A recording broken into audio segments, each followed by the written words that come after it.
I also wanted to show linear regression from scratch. So I thought it'll be better to understand like regression from scratch instead of directly using sklearn. So sklearn is a library which helps fit machine learning models. So I thought today we'll make a model from scratch, and then from tomorrow onwards, I'll show you how to use the library, because when like in the industry and anywhere, even for projects, you'll always use the library. You don't have to do everything from scratch, but it's always better to understand from scratch. So that is why I'm going to show you linear regression now. I had shared two things. Firstly, I shared a link to a blog about gradient descent, and I hope everyone has read that. Did you all understand it, or do you want to ask anything in that blog?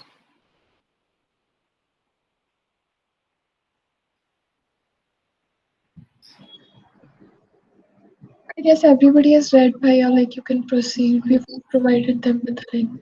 Okay, fine. So since that's done, I've also shared a link in the chat box. It's a notebook for today's session, so you can keep that open. So if you could resend that link again, Bhaiya, because many joined later. Okay. So here is the link. It's in the regular GitHub repo that we always use.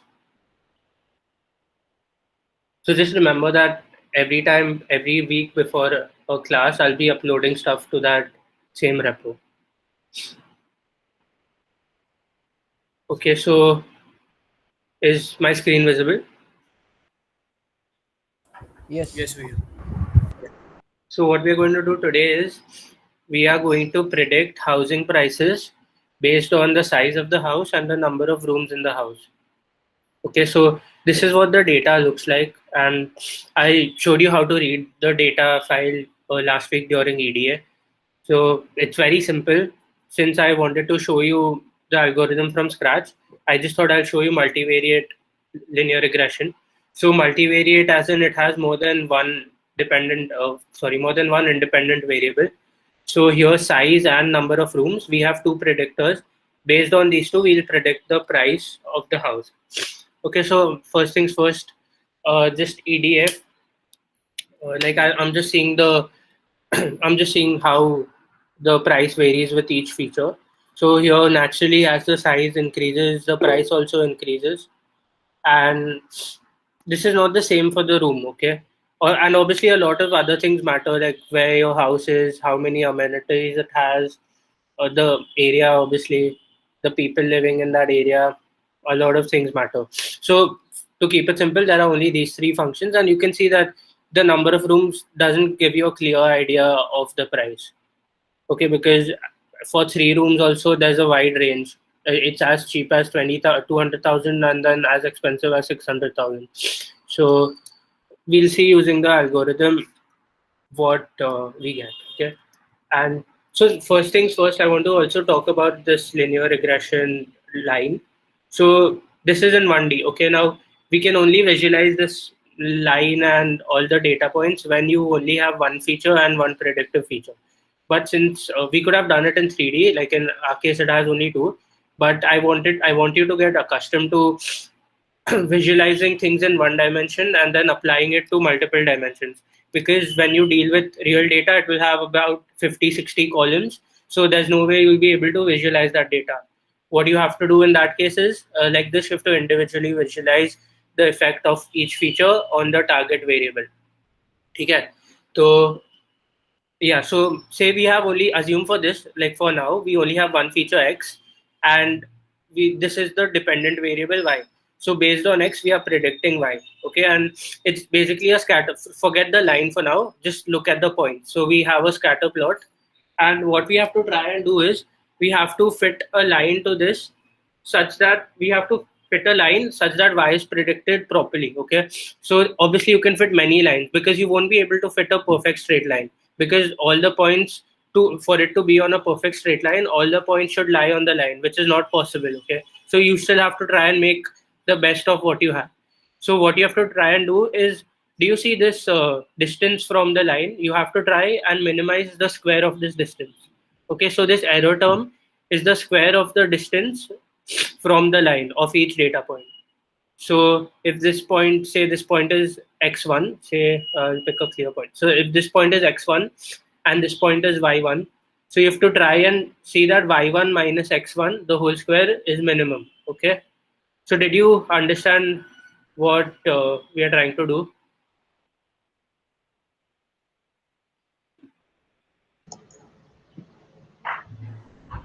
Yes. Is there anything you want to ask up till now? I'll come to the error term and everything in detail later. But what we are basically trying to do is fit a line through data points such that that line gives an accurate prediction. Okay. So now in this case,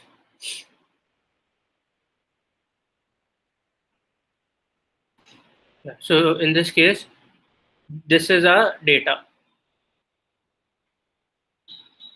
Okay, size in square feet, number of rooms, and price in USD. Okay, so now we'll come to a little bit of theory.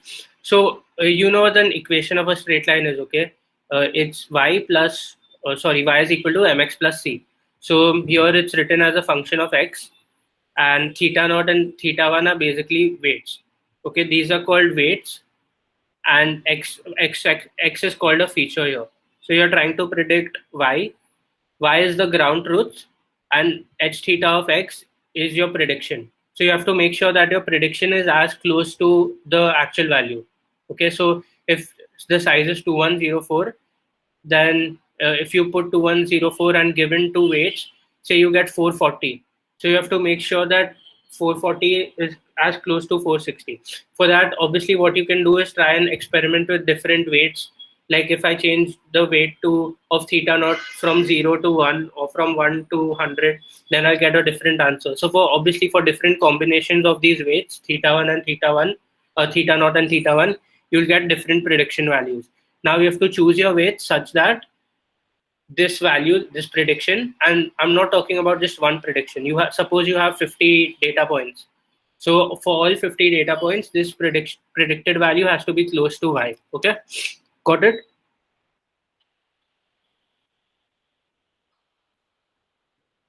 Yes. Yes, Bhaiya. So this is how we'll represent the data. Okay, here it's not the same as the data I'm using, but you'll still get an idea. So here x1, x2, x3, x4 are the features. Y is our target variable. So how you store how you store all these features is in a matrix. So you construct a m cross n matrix. So you can see here, this is how you'll store them. Okay, this is for feature 1, this is for feature 2, this is for feature 3.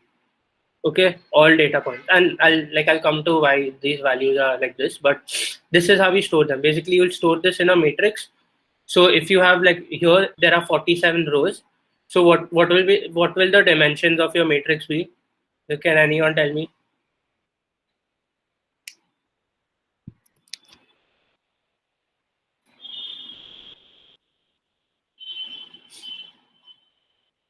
Anyone? 1:47. No. See, you have 47 rows, and each row has 4 columns. 47:4. 47,4. Yeah, exactly. 47,4. So what you're going to do is all the independent values. So you leave the target variable. You don't take y. Everything that is there in x, you put it in one matrix. And this basically is different data points. Okay, so the first value is, say I went to one particular area and I got this data. There I saw that for this size, this number of bedrooms, these number of floors, and this age, the price is 460. Then I go to another place and I see this. So these are different values collected for the same purpose. Okay, the more data points, the better. Always remember that. So 47 is actually very less. Like when you do regression, you'll see at least 10,000, 11,000. You basically have a lot of data points. But again, this is a template example. So for one dimension, you show that when there's only one feature, the equation is this. But now when you have 4 features, obviously the equation, you just have to extend this. Okay, it's basically like a high dimensional plane. So you'll see that there are 4 features, and for 4 features, you have 5 weights. Okay, so can anyone tell me why there are 5 weights? Like, why 4 is for there one? variables and 1 for constant. Yeah, very good. So one is for constant. So as you can see here, it's not necessary, right, that the line passes through the origin. The line can be anywhere. So that the first weight is called the bias, and it's denoted by θ0.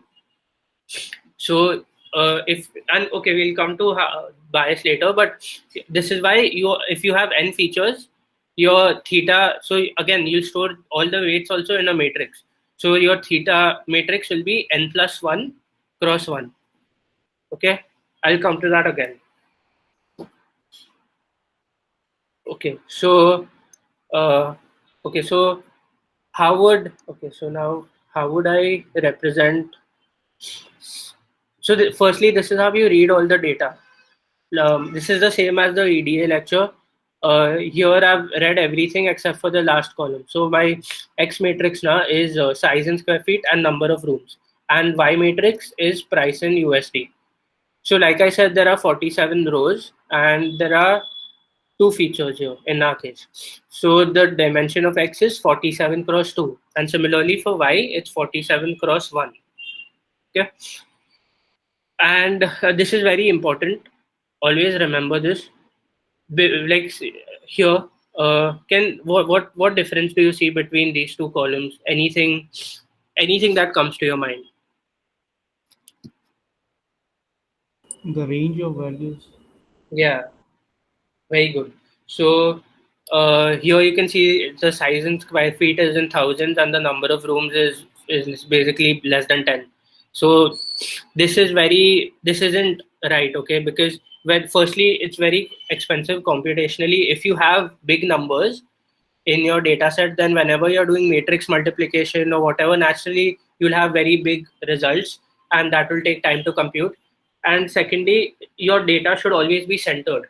So what I mean by centered is, you guys have done statistics, right? So do you remember when you were doing the standard normal distribution, if the distribution wasn't standard, what did you do to convert it to a standard distribution?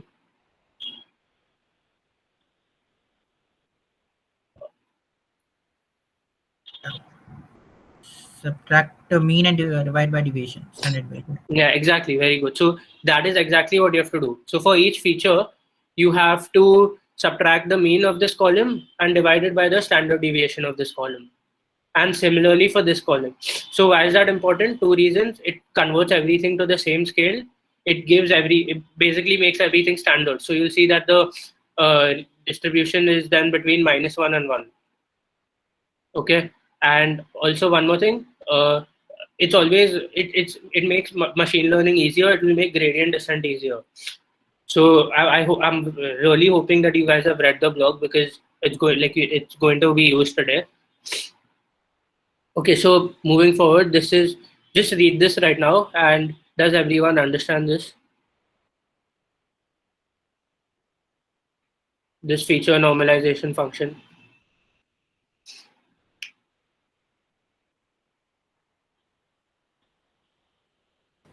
Yes. Okay, so okay, so that's done. Okay, so now what I do is I add ones to this normalized feature vector.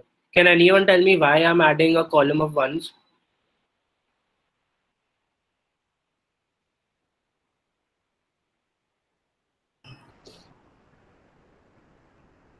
So this thing is basically, this entire column is going to be multiplied by the bias. So here now, if you see the equation carefully, you can see that theta naught, sorry, theta 1, x1, theta 2, x2. But then just to make matrix multiplication easier, we have to have some value here. So that value is 1. Okay, so everywhere we just append ones, because making 1 won't give any difference. Okay, so for the bias, you just have to multiply theta 0 by 1. That's why here I'm appending ones. Okay, if I'm going fast or anything, feel free to stop me, because I know some of you must be doing this for the first time. So if there's anything at any point, just stop me and ask. Bro, Huh. can you explain once, like, why we are adding one column? Okay. So you tell me if we have a matrix. Say I have. Okay. So what is the shape of X? 47 cross 3 or 47 cross 2, and say we have two features x1 and x2. Okay, so then what will the shape be of x1 x2? 2 cross 1. So how will we get this? How will we get this equation of this line? You have to multiply each weight by x, right?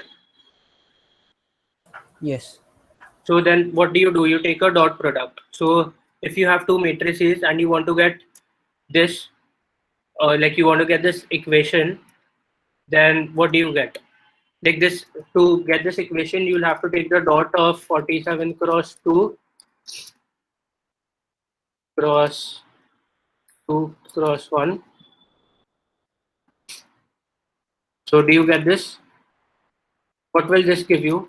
Tell me the shape of the matrix you'll get after this multiplication. 41, 1. 47 cross 1. Yeah, very good. So 47 cross 1. So basically you'll get 47 y values, and you should get 47 y values, right? Because there are 47 different data points. For each point you need a prediction.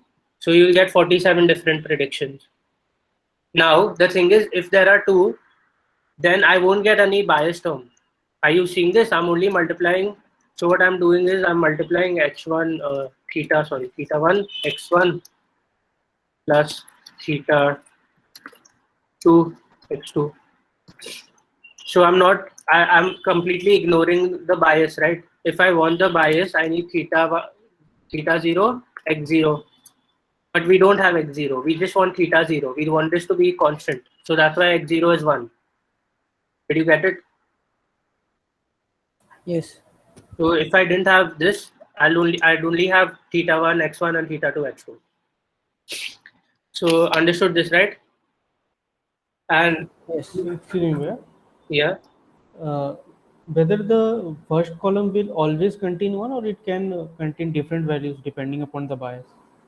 it will always contain 1, and it will always contain 1 because after gradient descent, say your optimal values, matlab the values for which the error is least. Suppose theta 0, suppose theta 0 is 5. So then 5 into 1 is 5. Okay. So you're saying that it should, what if this is not, remember that theta 0 is the bias. So the bias doesn't have to be 1. So this is not the bias. This is what we are multiplying with the bias. So in the end, this value theta 0 is the bias. Okay. So after gradient descent, when you get the weight, that will be your bias, the optimal weight. So your equation will basically, it can be like 5 plus 2x1 plus 3x3. Okay. So in that case, what will happen is theta 0 will get multiplied by 1. So if a theta 0 is 5 and you multiply it by 1, then what is your bias? 5, right? Yes, bhaiya, I got it. Yeah. So it'll always be 1. Yes. And you'll see that, okay, right now it seems a little complicated, but later on I'll show you how to do all of this in one line. There are libraries written for all of this, but it's always better to learn from scratch. Yeah, so this is our X vector. So you can see everywhere. So there are 47 rows. All 47 data points have their first column as 1, and you can see the other two data points have been standardized. So everything you see is between 0 and 1. Okay. See carefully, this is not -5 or 5, it's 5 e raised to -1. So this is actually 0.5. You know what e means, right, in Python? E basically means like the same as your calculator. This means 10 raised to -1, 10 raised to -2. So this is written in a standard form. Okay. So everyone is clear up till now? Yes. Yes, bhaiya. Okay, good. So let's see the cost function. Okay, so I'll explain the cost function through this. So now you tell me how would we measure this error for all points? How would we measure this error?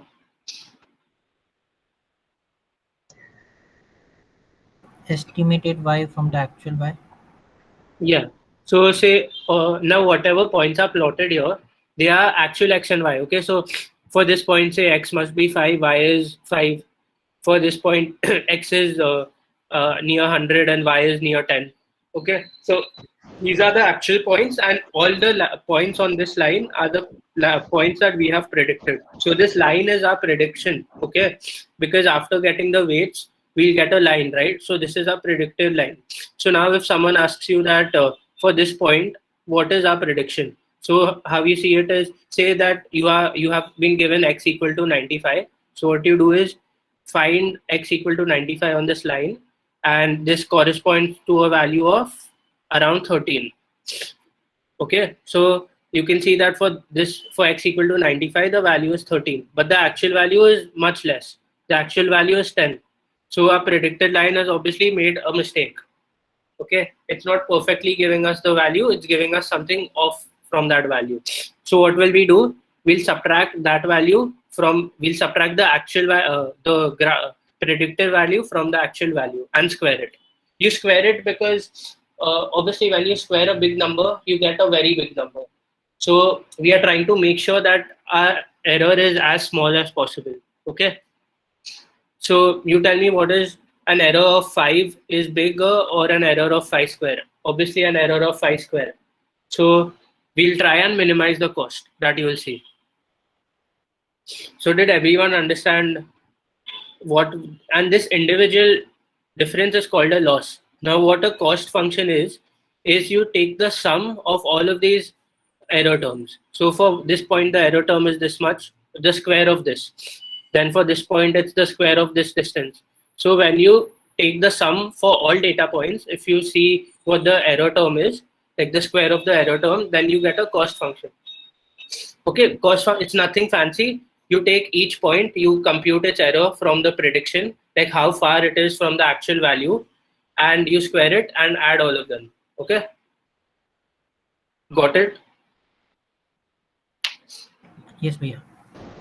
Yes, bhaiya. Okay, so you tell me, how will we compute the cost function for all 47? And see, everywhere I'm using a matrix. You can do all of this using a loop. I'll tell you why I'm using a matrix later on. So just read this function. I'm not explaining it right now. I will after you read it. I just want to see if anyone understands it without me explaining. Just read this compute cost function.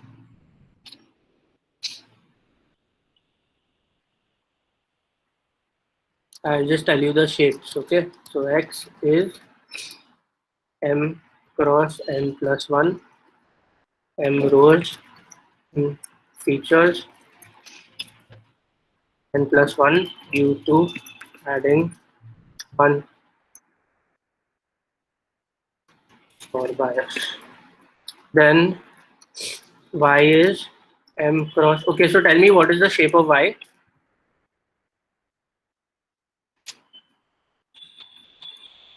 What is the shape of y? 1. Yeah, very good. M cross 1, because there's only one value. Okay, this is only one value. There are 47 such values, but it's only one column. Okay, and what will theta be?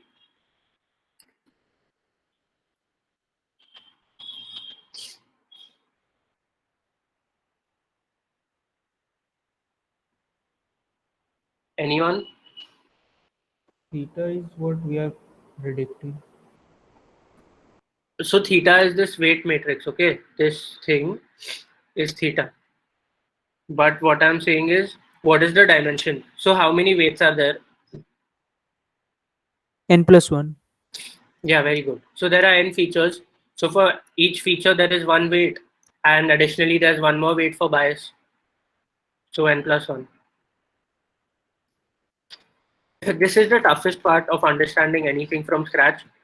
It's like visualizing these matrix multiplications, because you very often you'll make a mistake in the dimensions.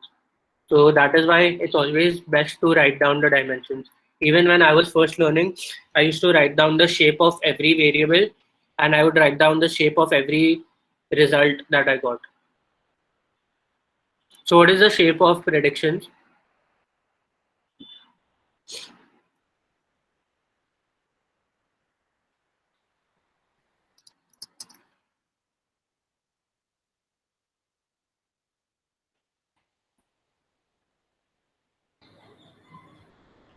m cross 1.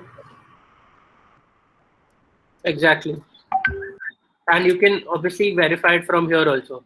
Obviously, our prediction is going to be a value, right? It's going to be a price. So our prediction should only be one dimensional. Basically, the dimensions of y and prediction should be the same. Do you agree with this logically? Yes. So that is why, without even doing this obviously you have to be safe. So just without just by looking at this straight away, you could have said that it's m cross 1. Okay, and obviously x is, see how you get m cross 1 is m cross n plus 1. Stop me at any moment, okay, because I know this will be very new to you. It was very new to me also when I started, but it'll take you like some time to understand this. After today's class also, just go through the code again and you can ask me doubts, because you should have doubts after today's class.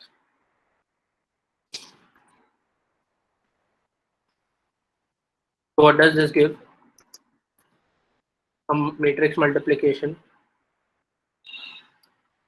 M cross 1. M cross 1. Yeah, m cross 1. And then what is the dimension of this? What I'm doing is okay, see, like one thing, y, okay, I'll just change it. Y minus predictions and predictions minus y is the same thing, right? Because you're squaring it. Yes.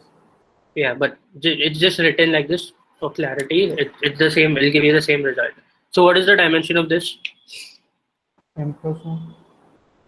Yeah, very good. M cross 1. So what this will give us a m cross 1 matrix of the errors for, so if we have 47 points, we'll have 47 predictions. So for all 47 predictions, it will give us the error in the form of a matrix. So this matrix will be like here. Suppose the error of the first data point is 1, then of the second one is 9, of the third one is 2, of the fourth one is 19. So it'll give me 47 different values. But I told you the cost has to be a single value. Okay. So then what do you do?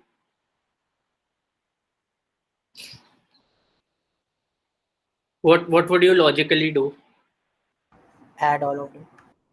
Add or take the average. So this is taking the average. I'm dividing it by m. So m is, remember, m is the number of rows, okay? And n is the number of features. Can anyone tell me why I'm also adding 2 here? So this is basically 1 by 2m into sum of error matrix. So 2, you don't have to worry about this. Actually, this is the average, right? 1 by m into sum of error matrix. Yes, bhaiya. You add 2, like you divide by 2 just for computational stability. You don't have to worry about that. Just remember that you also divide by 2, and it helps when you calculate gradients also. And I'll tell you. So do all of you know differentiation? Yeah. Yes, bhaiya. Okay, so I'll give you a question, okay, and you have to solve it later.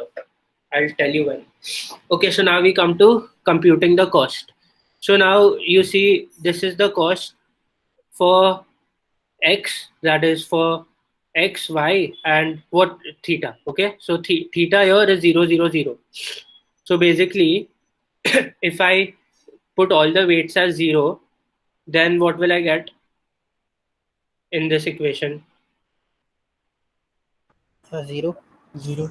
Yeah, 0. Very good. So you'll get 0, and 0 minus the y value is, where did it go? Yeah. So 0 minus the y values is the, initially that is the cost. Okay.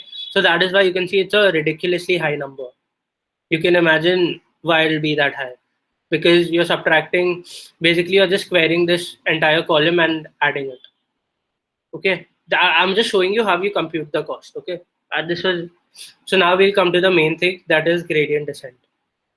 So before starting, first be honest and tell me how many of you remember differentiation.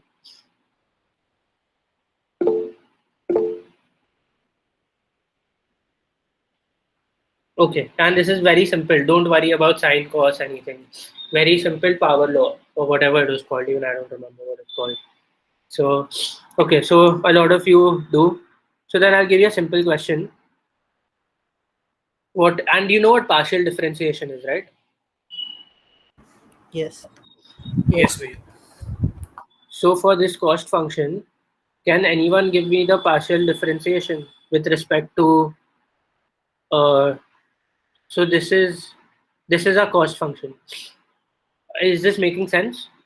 H theta of x is our predicted value, and this is our actual value. So can anyone?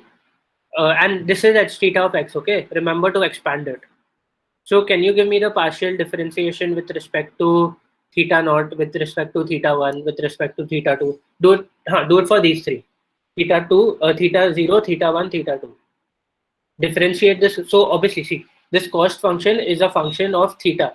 Because your x is fixed and your y is fixed. Does everyone agree that x and y are fixed? Yes, bhaiya. Why are x and y fixed? Where do we get x and y from? Bhaiya, from the table. Like, Yeah, from the data set. So Yeah. x and y are fixed.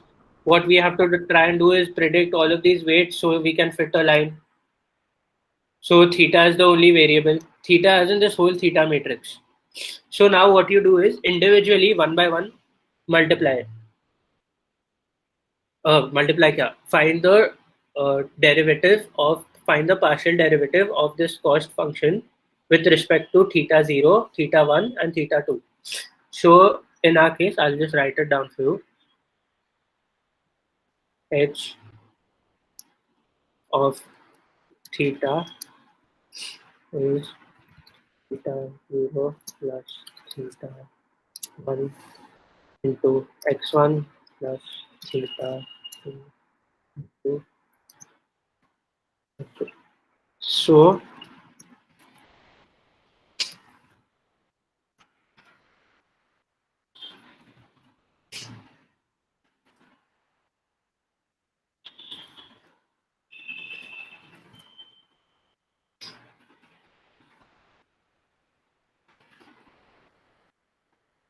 okay, what will you get? Sorry. This is h of theta. We have to differentiate the cost function.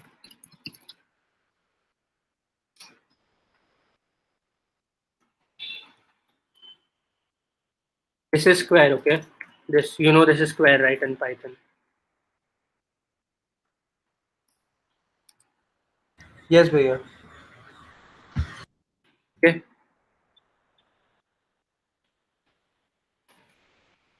So the cost function is also a function of theta. Do you get this?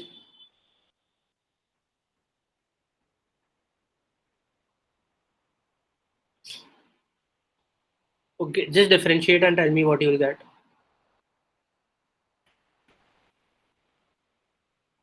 To make it even easier, this is what the cost function will be. After expanding it,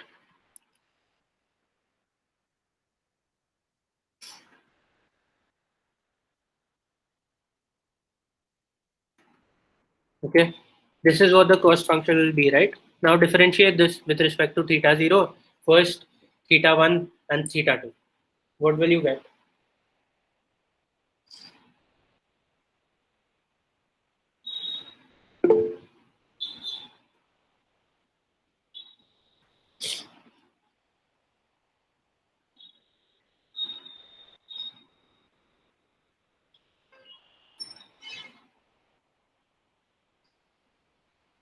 That is for the first one. Then for the second one,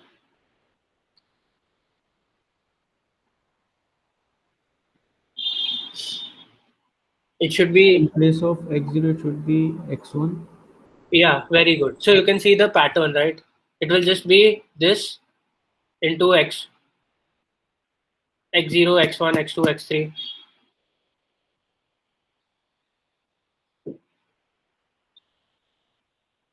This is what it will be. These three, is this correct? Does everyone agree? Just see this, don't see this side, don't see theta 0 minus, Just see the right hand side. Just see from 1 by n, or just see what is inside the summation. This is what it should be, right? X0 into this, x1 into this, x2 into this. Yes. Yes, Bhaiya. Is anyone getting confused? Anyone wants to ask anything? Can you please repeat what after calculating theta 0, theta 1, theta 2, what operation do we need to perform? You don't have to, you have not calculated theta 0, theta 1, theta 2 right now. It's randomly initiated, okay? So you randomly choose numbers. I chose zeros.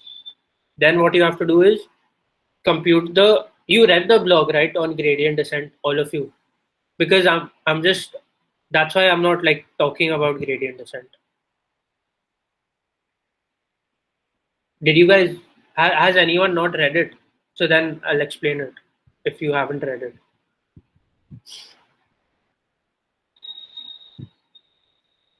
You guys read it or no? We read. Okay, fine. So I'll just, I'll still just send a link.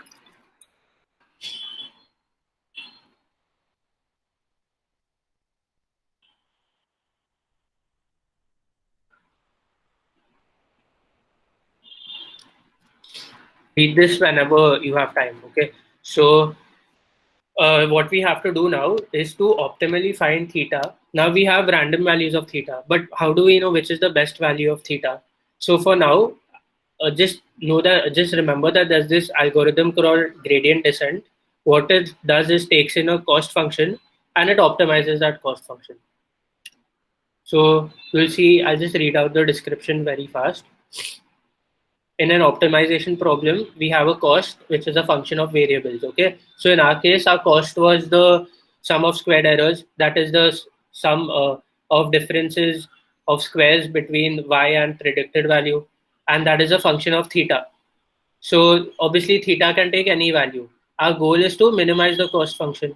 So gradient descent is an algorithm which will systematically help you reduce the values. Why I've written systematically is that obviously one way is to keep randomly guessing the combinations. Like you start from 0, 0, 0, then you take 0, 0, 1, 0, 0, 2, and keep going on. That's obviously crazy. No one does that. It'll take you years to find a solution like that. So that's why you have this algorithm. I was expecting everyone to read it. So I'm not going to talk more about the blog. But yeah, so that's why I asked you to compute the derivative of this with respect to theta. So once that is done, did all of you understand this derivative, like how this is computed? Even if you don't understand it, don't worry. You won't be needing this to apply machine learning. This is just because we are doing it from scratch. I'll show you tomorrow how easy it is to just apply it without without using your brains. Okay, so don't worry about all that. Did you understand how we got theta 0, how we got the gradient, how this person, how Vishesh got this answer? So when you differentiate this cost function with respect to theta 0, you'll get this.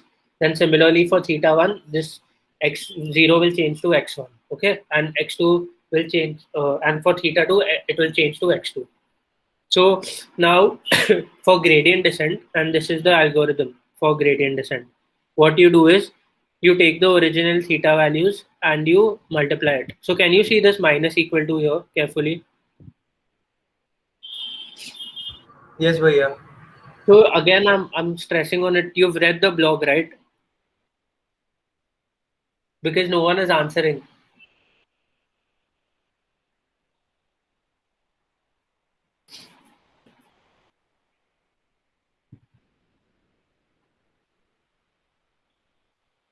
Okay, fine. So I would, if you haven't read it, just read it now. I'll just wait for, okay, fine. Just read it today after class gets over. For now, just remember that using gradient descent, you can get the optimal values for theta. So optimal values, matlab, like see, we'll get these three values through which our line will be much better than randomly choosing theta. And this again is a complicated function, but did you guys saw the pattern, right? That was being formed here. like here, you can see that the only difference is x0, x1, x2. So can we represent this by a matrix multiplication? Instead of individually saying that theta 0 is this, theta 1 is this, can't I just represent it by a matrix?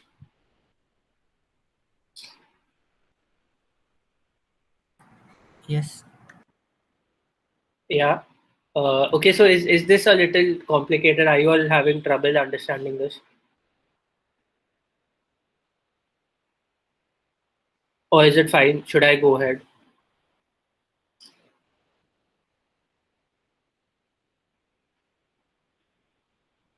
Okay, since no one is saying anything, I'll just go ahead. So here basically you update theta. And the way you update theta is exactly here you find the gradient. So here this is np dot x of x comma theta minus y. So this is the same as this, okay? And whatever is written here, okay? Then what you do is you multiply it by all matrices and you divide it by divided by m, and you multiply it by x. Okay, now you take the transpose here because you have to to match the dimensions. So can anyone tell me, don't do the matrix multiplication, can anyone tell me what the dimensions of this theta will be after doing gradient descent? What this theta variable will have, what will be the dimensions? Just use your logic. Don't think about matrix multiplications or anything. 47 cross 1. No. What were the original dimensions of theta? M cross 1. No, why m? So here see theta was n plus 1, right? Theta is number of features plus 1. This is theta. This is theta. So you can see, right, there are n plus 1 values of theta.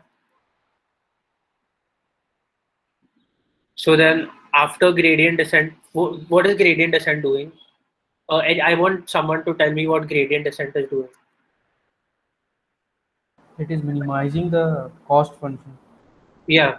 And how is it minimizing the cost function? By finding optimal theta. Okay. So it will find optimal theta such that this cost function is minimized. So then obviously then the dimension of the optimized theta should also be the same, right? Why should it be different? It should be n plus 1 cross 1. Yes, right. Okay. Yes, Bhaiya. So you will see that we run this 500 times. So every time using gradient descent, and again I'm stressing that you have to read this block, otherwise you won't understand what is happening in this function. Okay, and I've made sure that everything is very well explained in this block, so read it. One more thing is I'm teaching you this in 1 hour from scratch. That's why it's a little, I'm going I have to go a little fast. What I'll do is after today's class I'll give you a proper video series you can refer to, and that it's done over 7-8 videos. Okay, so it's not this messed up. They actually spread it out very well, so obviously you'll understand, but I'm just giving you a gist of everything here. So remember that after gradient descent we'll get optimal theta. So what was my theta when I started before optimization? 0, 0, 0. Yeah, 0, 0, 0. Now what is it? These three values. And I've just plotted how the cost was reduced. So you remember what the cost was initially? It's crazy. It's really, really high. And then you can see how it's reduced, right? After running this algorithm 500 times. Yes, right. Okay. So this is it. After you get this, now you can easily plot the line. And now how do you predict? You just multiply x. X is m cross 1. And theta is, m cross n plus 1. And theta is,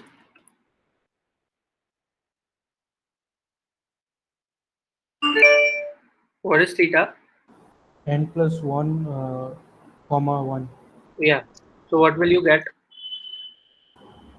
M, comma 1. Yeah, m comma 1.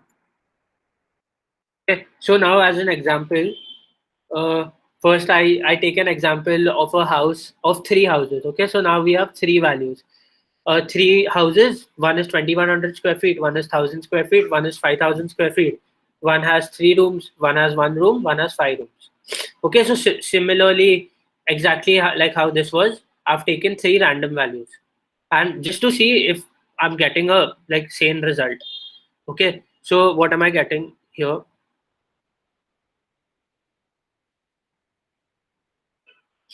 30,000, 23,000, and 48,000. So has our model done well? If you see here, like when you roughly see this, for 2003 rooms, it's 39,000. Sorry, 399,000. And here, what are we getting? 301,000. And it makes sense, right? Because here, it's not perfectly predicting, and that's because of the data. That's nothing wrong with our algorithm or a machine learning model. It's just that linear regression always doesn't work best. But you can see it's very close. Okay, and this is just one data point. Like there must be many data points here. You can see like here it's around 70,000. So you can see that we'll get values in a similar range. Okay, so like this was the entire algorithm. I know it was a little fast, but I had to like complete it within 1 hour. If anyone has any doubts, I don't mind staying back. Does anyone want to ask anything?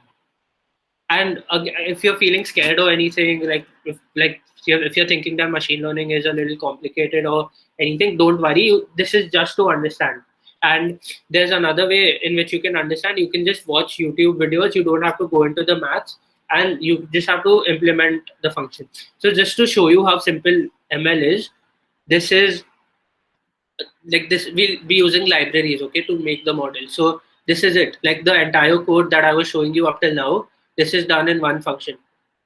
So and I'll teach this function in detail tomorrow. So from tomorrow onwards, I'll show you how to use the functions and how it'll give us the same results. So just to prove it to you that our algorithm is actually correct, see the last weight and see the last weight here. It's exactly the same, right? This one and this one. Yes. Yeah. And what about the second weight? Exactly the same. Here. Exactly the same, right? Yes. Yeah. Yeah. So now there's a reason why it doesn't show you the first weight, and I'll tell you all tomorrow. Basically, actually, it's so simple to use this library. You don't even have to add ones. Like someone was asking me why you have to add ones. To actually use this library, you directly fit in the data. So you read X, X will be this column and this column. So you read X here, 47 cross 2, you read Y, and then you just fit it. And you'll get the results, okay? Without having to do anything. And again, you can see here also that we are getting the same values. Can you see? I'm using the model and I've used my own algorithm. In both, you're getting exactly the same predictions. So this shows that we've optimized our algorithm from scratch to the best, and there's nothing more we can do. I'm not saying that this is the best model to use and it gives you the best performance. One very important thing is evaluating how well your model has done. So we'll see that tomorrow in detail, because I want to go slow and explain all of this in detail. So we'll see how to check how well your model has done. Okay. But what I'm saying is a regression model, because obviously a straight line can only do as well as this. There are more complicated models, neural networks, which will help make better predictions. But this is the best a straight line can do. Did you all understand? Does anyone want to ask anything? I'll stay back. I know it was a little fast. So if anyone wants to get anything cleared.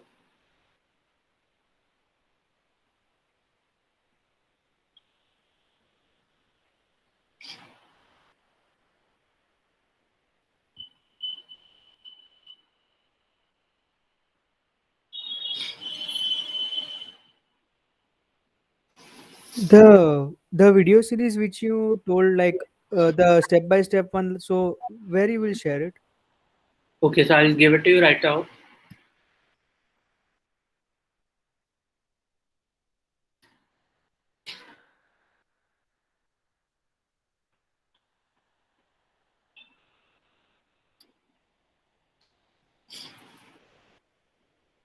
And so it starts from, you start from 2.1. I'll share the link. This is a playlist, okay? Basically, he's a teacher at Stanford, and like he's very, very popular. He has very good research also. And like he made this course around 10, 12 years ago. So like this playlist is recent, but this was taught it's very, very old, this course. So yeah, so you read from 2.1 all the way up to, you can skip all this linear algebra review, okay? Like this course was meant to be for people who didn't know, like who weren't engineers. So he assumed that they don't know what matrix multiplication and everything is. But you read up to 4.4. Okay. So from 2. I'll write it down for you. 2.1 to 4.4. So this is what I was trying to tell you, that it's like a huge thing. And don't worry, like from tomorrow onwards, we'll directly be using libraries. So it won't be a problem. Another very, very good video that I want to show you is,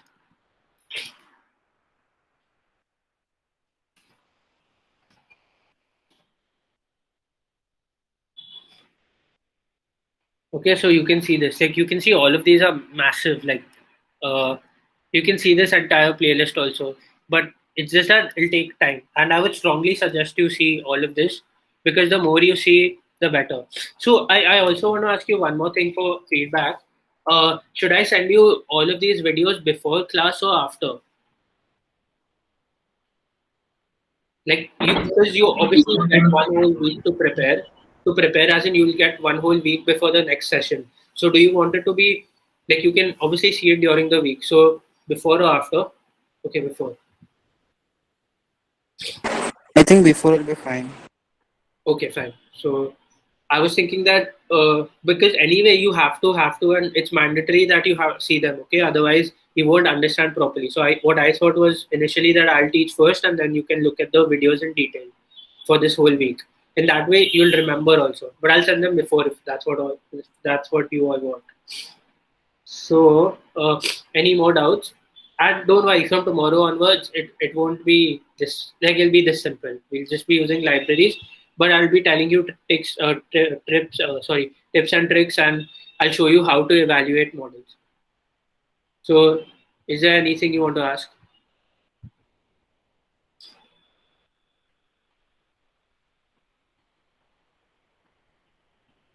Did you guys understand first? Was there any problem understanding today? Because I'm assuming you all did it for the first time.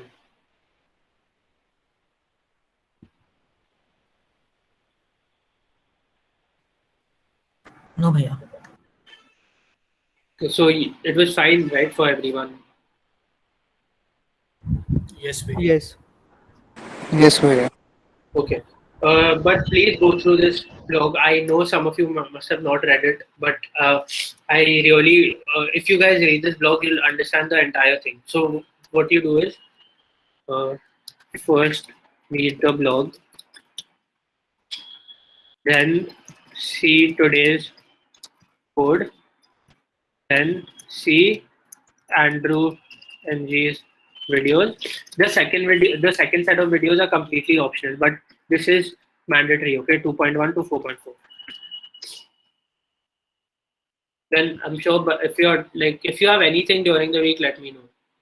But I think that this will be more than enough. And this is like I didn't learn machine learning in college like as a subject or anything. This is how I learned it. Like I did everything from here, and obviously later on there are many other sources and courses. But this is where you should start from. I'd even told club members that like some of them were asking like where to start from, and I told them this is where you start from. This is where everyone who does machine learning starts from. Okay, so you have to read this video. You have to see all the videos. Okay, anything else? Any doubts on the previous classes or anything?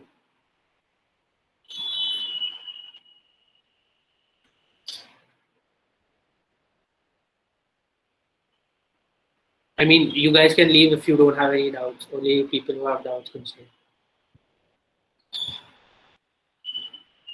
Thank you, Bhaiya. Thank you. Thank you, Bhaiya. Thank you, Bhaiya. Thank you. Thank you. Thank you, Bhaiya. That was a very nice session. Thank you. Thank you, Bhaiya. Thank you. I just hope it wasn't fast. Nah, I guess it was fine. The pace was good. Yeah, because I couldn't like in 1 hour I couldn't like do like